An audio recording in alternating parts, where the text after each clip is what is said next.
are coming in. And so I think we're gonna start off. Welcome everybody tonight. This is our second Copley meeting, and we're all very excited to have you here. We're trying a bit of a different format. Sort of everybody can see each other's faces in this, which is very exciting for us. And I want to start off with a very quick introduction. You may notice that some of us, quite a few of us, in fact, have a graphic behind us showing Trinity Church and some trees. So we are the project team, and we're just going to do some quick introductions. I am Bea Chatfield. I'm the project manager for Parks, and I am here with Liza Meyer, who's the chief landscape architect from Parks. And you can't see her, but Christine Brandeo is also here from Parks. We have Kate Took, principal at Sasaki. She's the lead for the team, design team, and Zach Crisco, who's also principal at Sasaki. Radhika Mahan is the project manager for Sasaki, and Kevin Hebard is an engineer. And Kira Sargent, last but not least, is the project designer. So if we could flick back to the intro screen, I think we'll just do a quick intro for how to operate Zoom. Obviously, people have gone to many Zoom meetings before, but just quickly, we're having this open meeting tonight, but during the initial section, we're going to be doing this presentation. And if you have any questions, you can click on the Q&A and enter your question there. But most importantly, we're going to be doing breakout rooms later. And all of the people with the Copley background, we're going to be in your breakout rooms. One person's going to be a facilitator, one person's going to be the note taker. So if you have any questions, it's a better idea, I think, to write your question down and bring it to the breakout room, because that's where we're going to be having all of our discussion tonight. The microphone, you click to unmute it. Video, you can show or hide your video with this kind of a presentation. So thank you everyone for coming. And let's go to the next screen. I also wanted to say that tonight's meeting is being recorded and we're going to post it on our website. So if anybody needs to see it later, you can. Our agenda tonight, we have the first part is going to be our presentation, sort of the introduction and the process to our project, what we've heard from you guys up until now, opportunities and constraints of our site, and then the most exciting thing, I think, is the conceptual options, which Sasaki is going to show. Then we're going to break out into small group discussions, and then we're going to report back and come back together as a group. So next slide.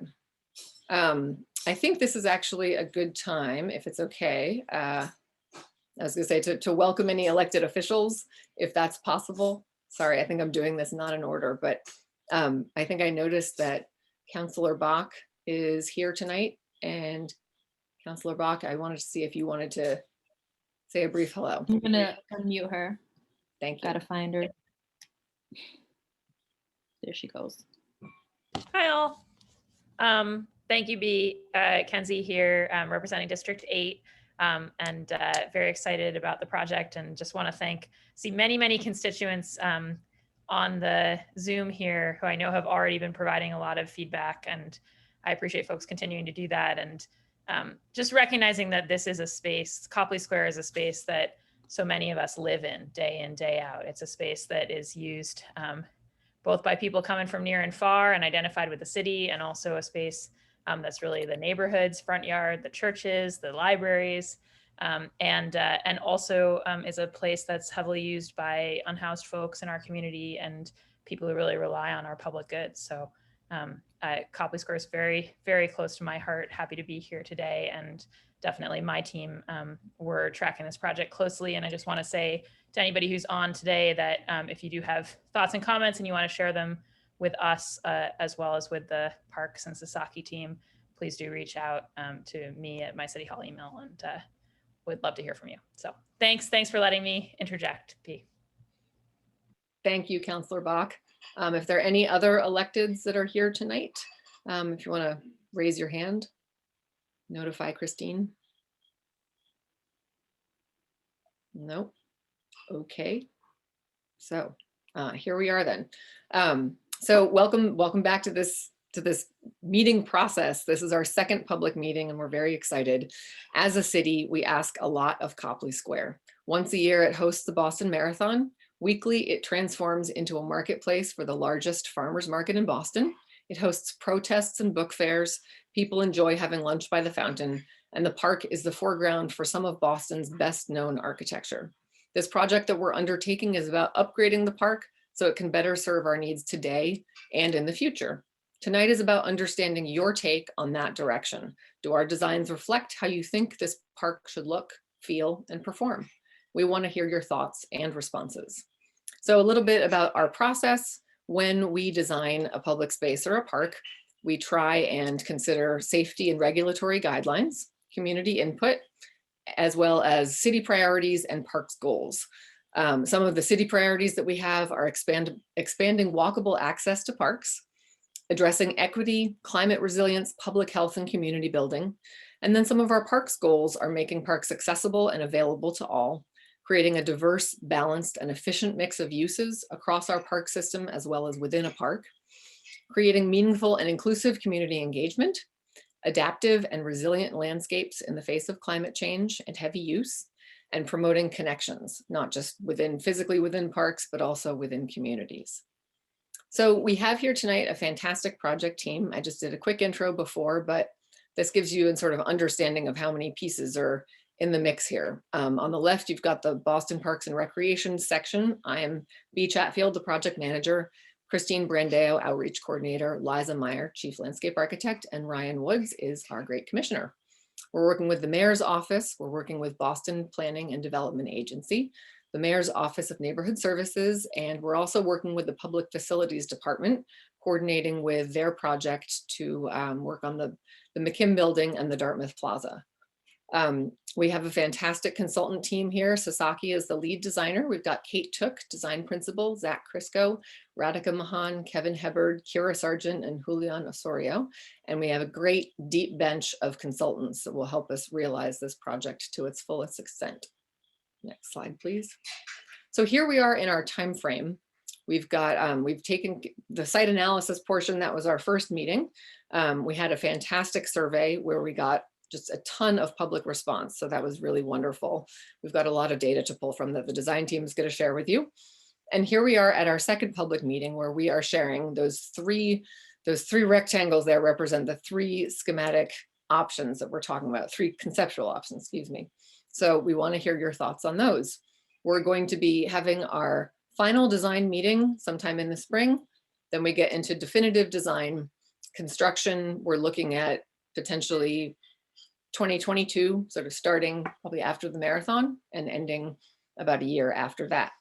You can see the line at the bottom of the screen, ongoing coordination with BPL. It really is our goal to have Copley Square sort of reflect and resonate with whatever the design is that the library is planning for those Dartmouth Street steps. So we will be continuously checking back with them.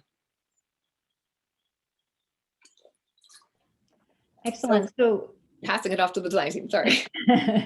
Thanks, Bea. We're so thrilled to be here on behalf of the entire design team from Sasaki, as well as a talented group of sub-consultants. We're thrilled to be here tonight.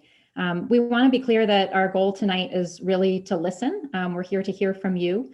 We'll use this brief presentation to share with you what we've heard from you so far through our analysis process this fall, as well as share with you some exciting conceptual ideas for the future.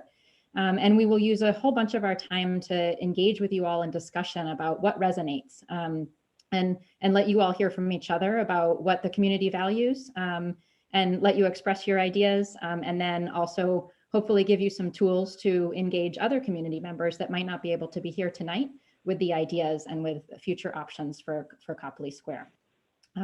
So we're going to begin with a little bit of our analysis of what we heard from you all in the fall, some opportunities and constraints, and then we'll take a nice deep dive into the conceptual options.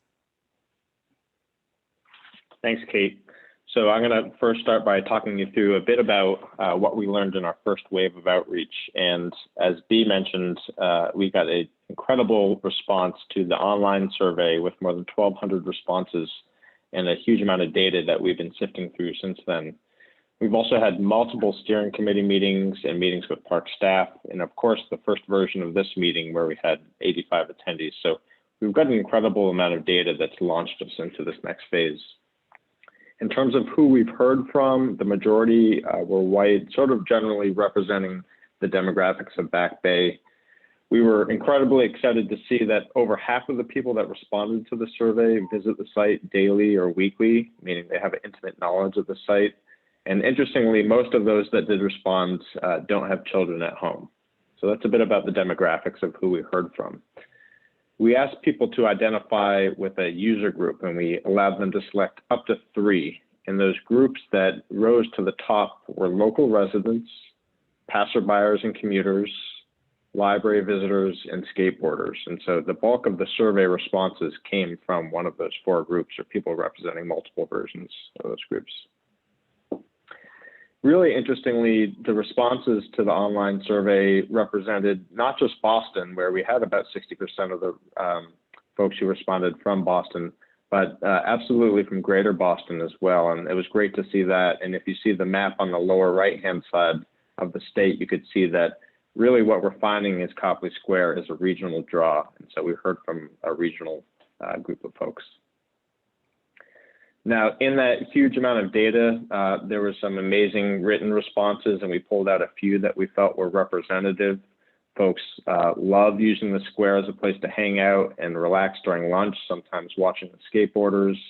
The farmers market was one of those that received the most written comments, people really loving what it does for the square. People found that it could be both a relaxing park or also a place to skateboard, or really a beacon for the city.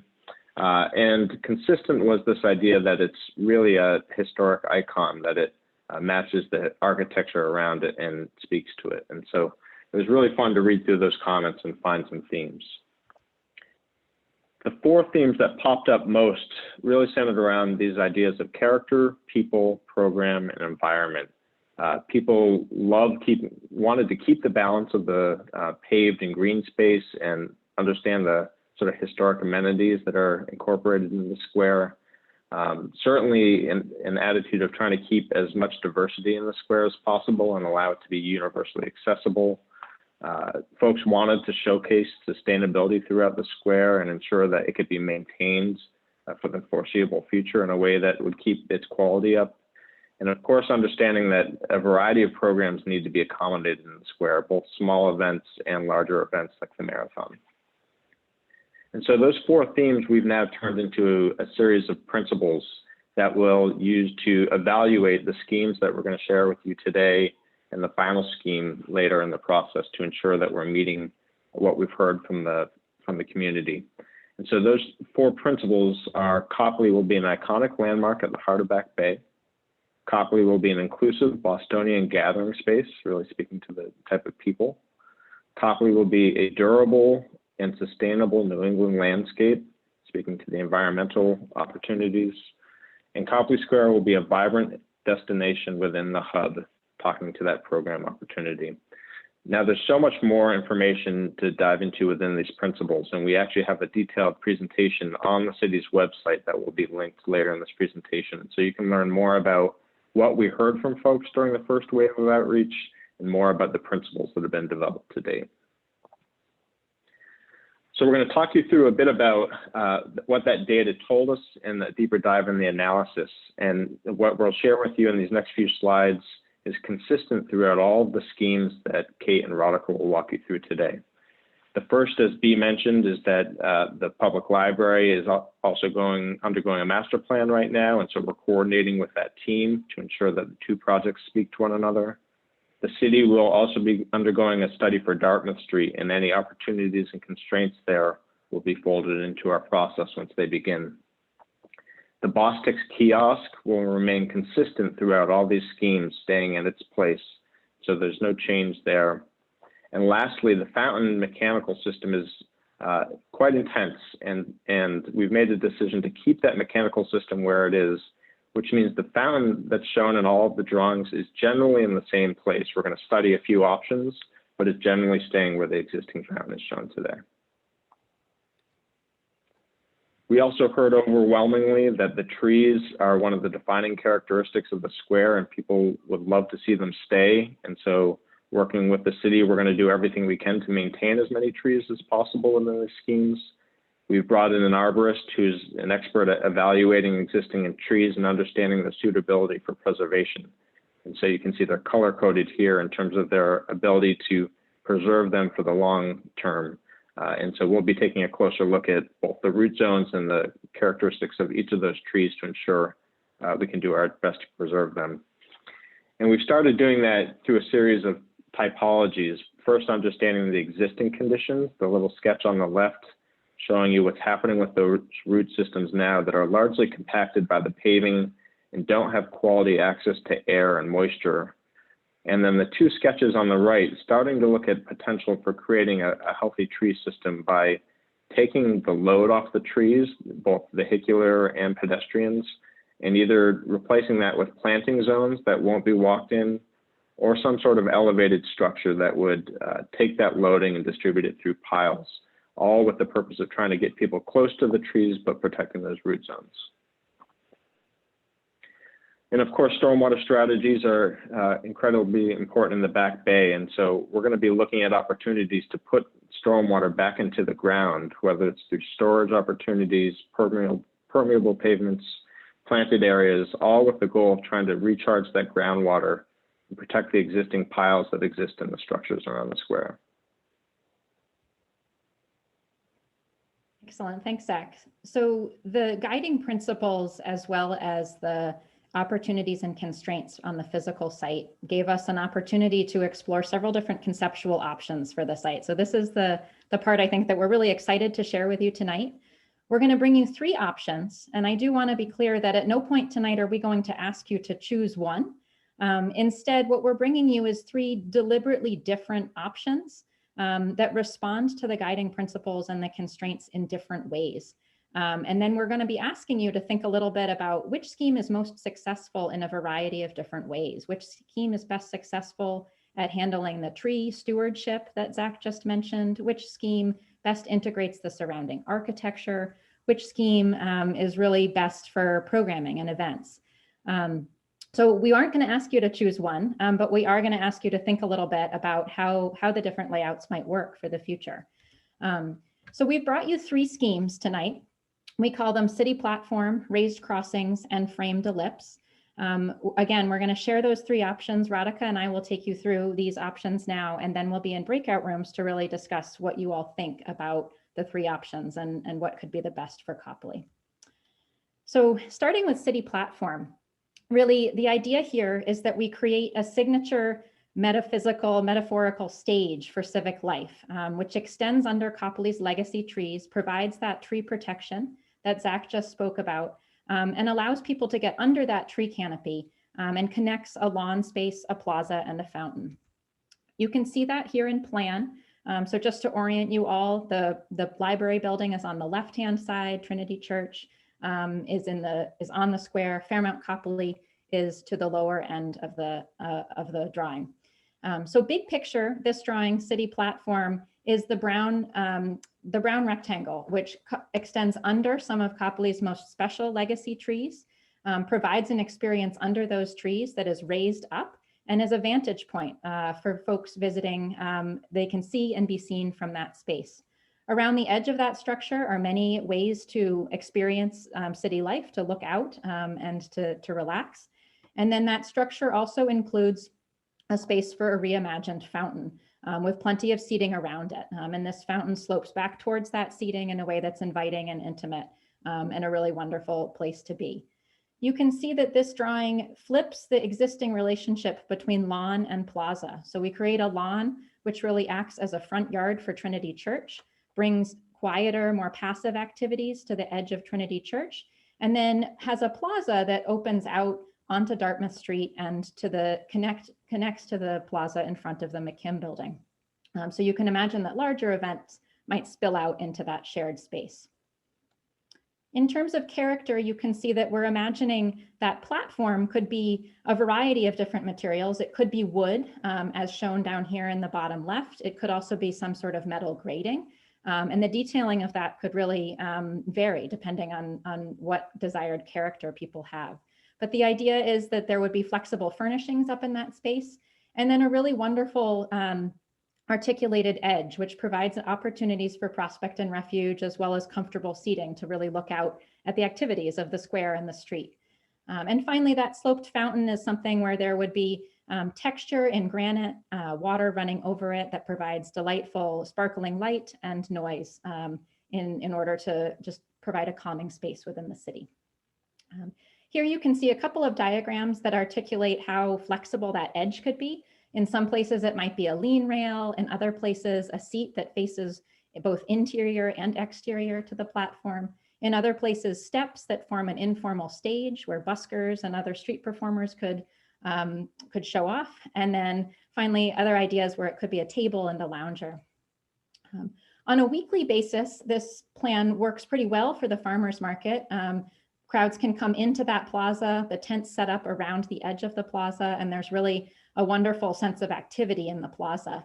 Exercise classes still happen on the lawn in that quieter space next to Trinity Church, and lots of places to sit and be on a daily basis. During events, the plaza could transform. You can imagine that a large event stage could be set up here, plenty of distance between that stage and Trinity, as well as a way to face the activity so that all of that crowd really stays on paved area and minimizes the need for parks to have to redo a lawn after big events. Informal performances could also happen on that platform with a smaller crowd in that plaza.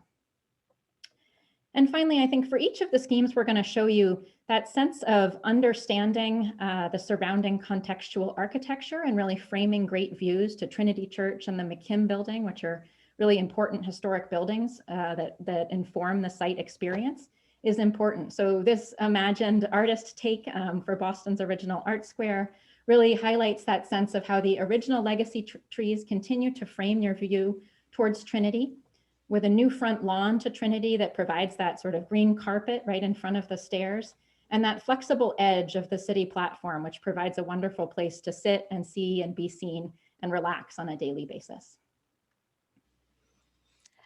So the second scheme, Raised Crossings, creates a linear plaza with gathering areas within planting and with walkways crossing through the spaces. So looking at the plan, this scheme creates a linear plaza that connects between Trinity Church and the library's front doors. This is offset by a linear green planted area to the north of the plaza, which has a network of pathways crossing through it. Some of these pathways maintain the existing iconic views towards Trinity Church that we know and love about Copley Square today. The planted areas are imagined to be lush and green with elevated gathering spaces among the existing tree canopies that brings people into the experience of Copley Square. The areas are elevated in order to improve the soil compaction within the existing tree roots, as we saw earlier in the presentation. Part of this green space is also carved out for a lawn, which is in a sunny spot. And Kate, you can click ahead. No, you can start to see the character of the spaces come together in this image on the lower right corner. The image on the upper right corner shows you how the deck areas could be raised with planting around it, and it could be really intimate and elegant. The image to the lower left corner shows the character of the fountain, which we imagine could be a flexible fountain with low bubblers or sprays when activated. It could also be a reflecting pool with a skim of water, or when there's an event, we could turn it off and use the whole space as a plaza. Next, please. This image shows the character of the experience within the planted areas, which feel cozy and have a sense of enclosure, but are also fairly transparent, and you can see both into the space and out of it. It can feel different in every season. So in spring and summer, we imagine that the seating areas under the trees are surrounded by lush planting and heavily used. In fall, the colorful foliage can transform these spaces, and in winter, they're transformed once again. This slide shows how the square is used for weekly events such as the farmers market. The central area can be used for tent setup. Exercise classes could happen on the lawn, and there are smaller gatherings of people within the planted areas. Next, please. For larger events that require the stage could be set up closer to Dartmouth Street with people occupying the plaza. This scheme really pulls the event functions away from the front door of the church. And finally, this is a view of the square from one of the elevated deck areas, looking out onto the church with the fountain activating the view and the space being framed by the existing trees on either side. Excellent. So the final scheme we call framed ellipse. It's a little bit different than the others in that rather than connecting a plaza to Dartmouth Street or between the two buildings, it really turns the plaza inward and frames a cozy plaza at the center of lush gardens that have ample seating, both looking out towards the street and in towards the plaza. So here in plan is framed ellipse. Again, you can see that plaza space in orange at the heart of the square, surrounded by lush gardens. You can see that those gardens are taking a linear form. Some of those linear bands of planting have the original Copley trees in them, which are preserved and stewarded just like in the other schemes. But here you can see how those gardens have those higher trees in some places, and then lower gardens, which still preserve that view towards the McKim building. So similar to the condition today, where there's some planting that encloses the square from the street, but still planting that you can see over and experience the McKim building as part of the unified square. We have a panel of lawn on the right-hand side, which again provides that service to bring the energy of the square and the more active events a little bit further away from Trinity to give it that buffer and that calm space at its front door. There's also a fountain here, which takes, again, that inspiration from some of those linear forms and raises them up into a sculptural expression, which would be in your prominent view shed as you come around the corner and into the square, would provide a really nice foreground for Trinity Church, be both an active element, but also something that was sculptural and interesting and sittable when dry. So here you can see some of that character, the linear bands of paving and planting and the way those come together with seating. The idea that that fountain is a sculptural element that is both active with water and sparkles and enjoys sort of a sensation of light and water, but also can be sittable and sculptural when it's dry. And then finally, that idea that you can sit on the edge of planting with a comfortable, band of planting protecting you on your back, but you can look out at the activity on the square. We want to be clear that all of these options so far have shown the existing fountain reimagined, as Zach said, within some constraints about its location. This is an option that could take this same scheme of framed ellipse and keep the fountain in place with some renovation. So that is a possibility, and we'll ask you a little bit more about that and whether that's an option that folks are interested in during the breakout rooms. This is just a little bit more information on how those bands of paving and planting come together to create a really dynamic edge between paving and planting and an expression of linearity that really highlights the linear nature of the existing tree plantings through the site. The idea that some of those could create really amazing places to sit, social nodes to sit at the edge of planting, to look out onto the life of the street and the plaza. And finally, how those linear forms pop up and become a sculptural expression of fountain. During the farmers market, this one is a little bit different than the other two schemes in that the farmers market becomes an interior activity to the square. And so it's really sits framed within that planting and is something that you come and you navigate around at the heart of the square. Exercise classes still have a lawn space to be on, and then there's lots of activity on a daily basis in that plaza. During large events, a stage could be set up in the middle of the plaza with that crowd spilling out into both lawn and paved area. And then finally, that view, that iconic view standing at Dartmouth Street and really looking at the way the existing tree canopy really frames your view and highlights the way that Trinity presides over the square, with the fountain activating that space in front of Trinity, and then the lower plantings and seating coming around to enclose that view and create that sheltered plaza from the street.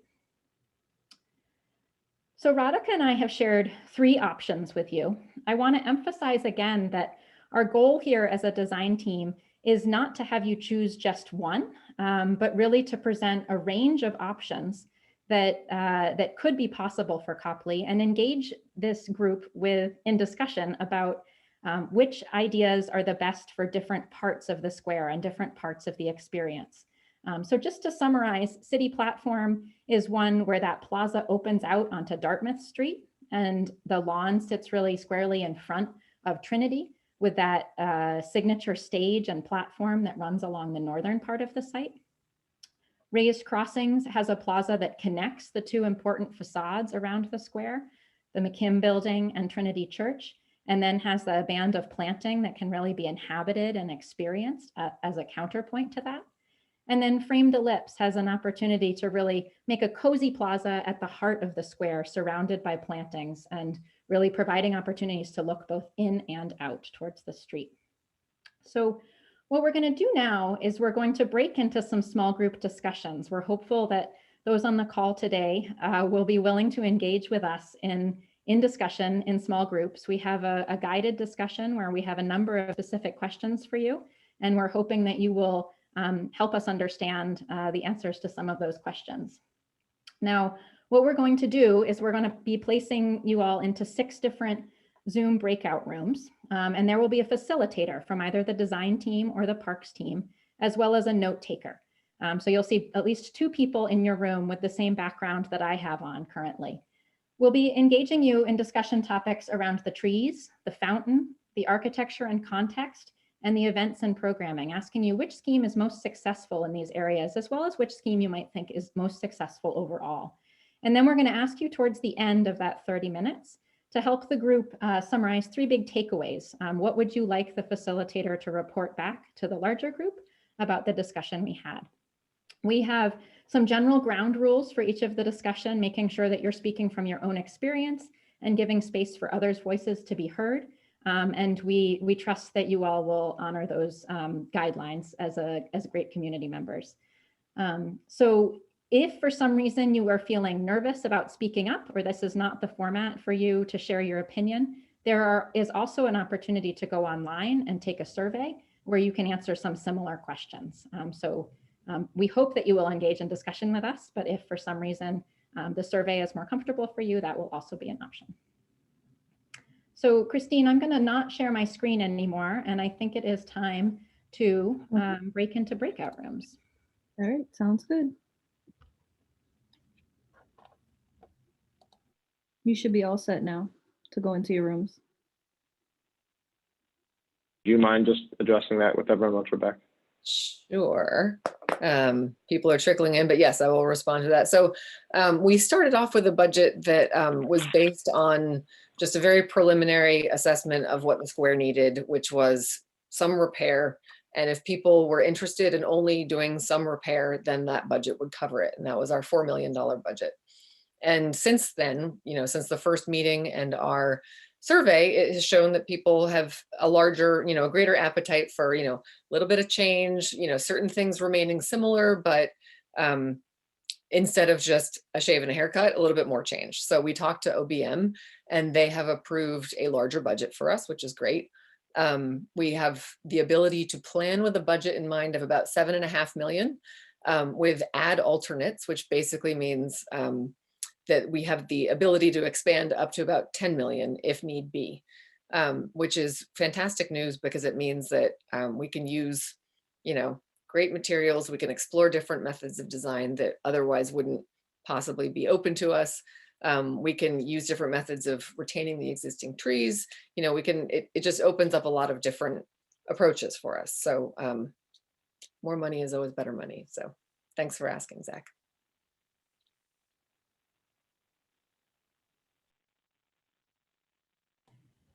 Excellent. So welcome back from breakout rooms. We're really thrilled to have had the chance to engage in discussion with you all, and I'm sure many of you had a lively discussion, as I did in my room.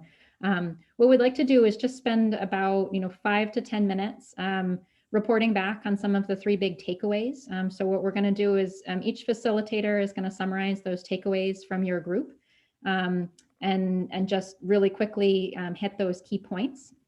And then we'll end the meeting by sharing next steps and how you and others can continue to help us understand what the best future of Copley can and should be. So Radhika, I'm having trouble with Miro. Would you mind sharing your screen? Is that possible to do the 3 big takeaways? Yes, just a second. Thank you. And we could start, I believe, with Zach's group, which is the first one.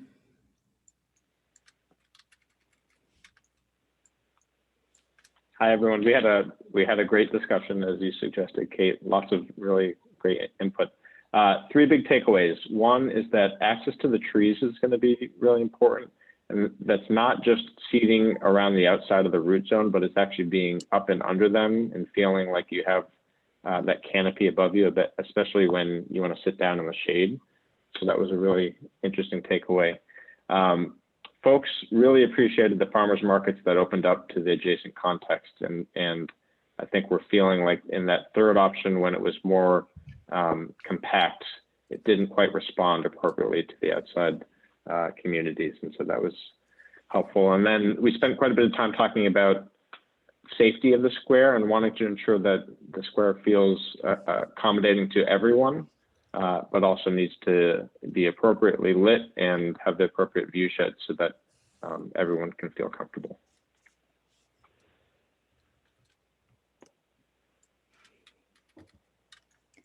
Excellent. So my group had a wonderful conversation. We had several nearby residents really speaking up about their experience of the square, as well as some folks who really engage in terms of events. And so big picture, we talked quite a bit about the virtue of connection to the Boston Public Library, the surrounding historic architecture, and how the square really wants to complement those incredible resources that draw people to this part of the city.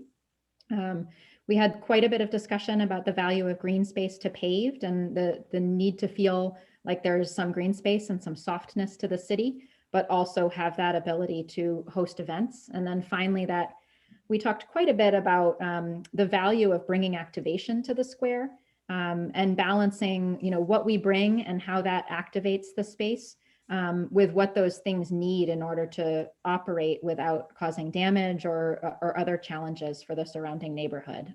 So we talked about the right scale and size of events, as well as how the farmers market can most successfully operate in these spaces. Thanks, Kate. So let's move on to our group. So we talked, again, in our group, we had a lot of local residents, as well as one person who's been a longtime farmer. So, it was really interesting to hear his perspective on the farmers market and our charge is to ensure that, we can accommodate all of the space needs as well as infrastructure needs for a farmer's market to truly be successful. There was also some discussion on what the character of the farmer's market wants to be, whether it's, all farming versus you can also pick up coffee or other things.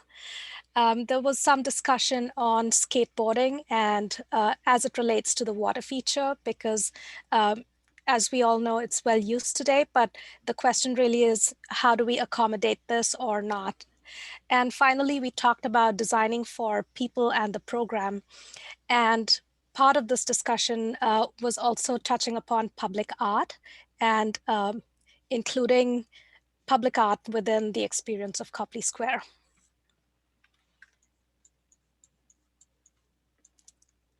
So whose group is next? Let's see. I think it's our group. Yeah.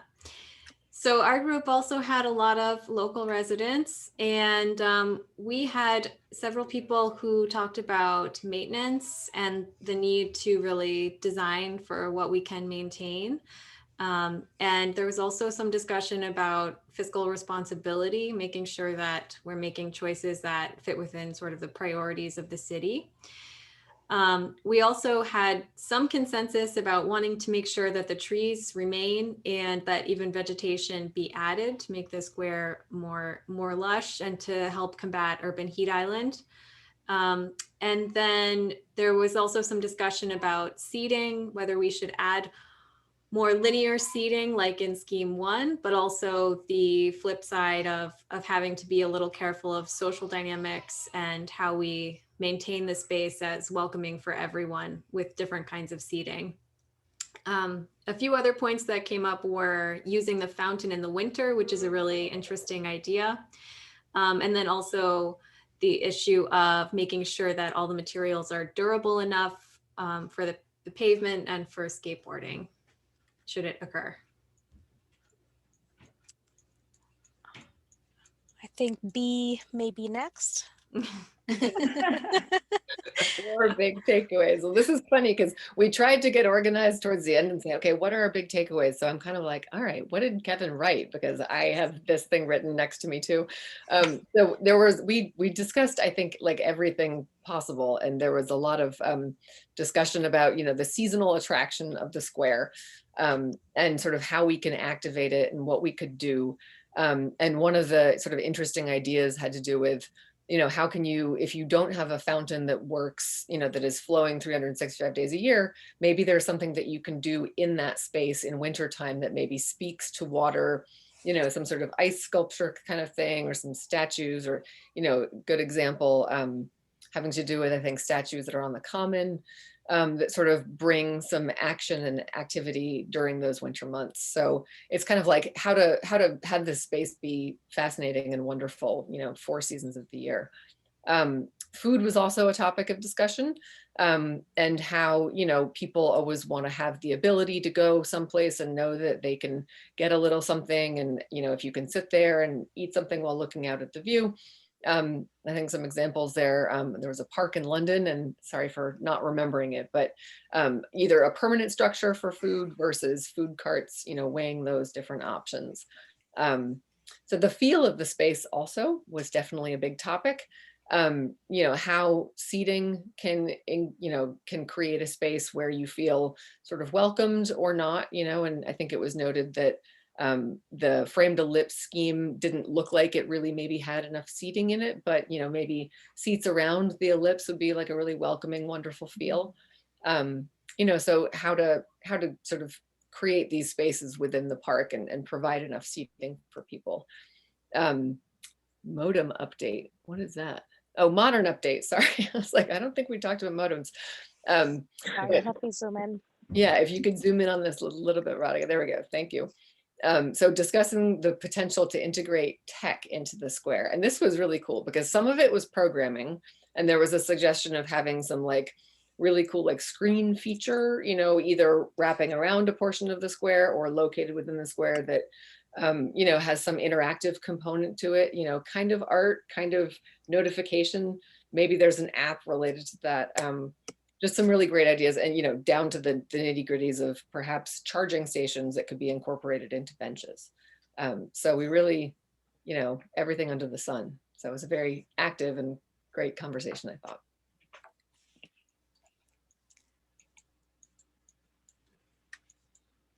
Liza? Sorry about that, I have to unmute first. So yeah, we too had a great conversation in our group. And a lot of what we talked about with some comments about the farmers market and needing to be thoughtful about how the space can accommodate that kind of heavy use was part of our early discussion, and the importance of protecting trees. Some of these takeaways came from the later part of our discussion. The importance of having a unifying design, the ellipse scheme resonated with many because it created, it was a whole space. It felt like the entire square was part of one space rather than being somewhat segmented into different spaces, and how that unifying design responds well to the architecture of the square as a whole. We talked about, in terms of fountain types, having a centrally located fountain, a more sort of inward fountain, so that it becomes a focal point within the square itself. And someone talked about how it could be a reflecting tool, given again, reflecting the architecture of Copley as a whole.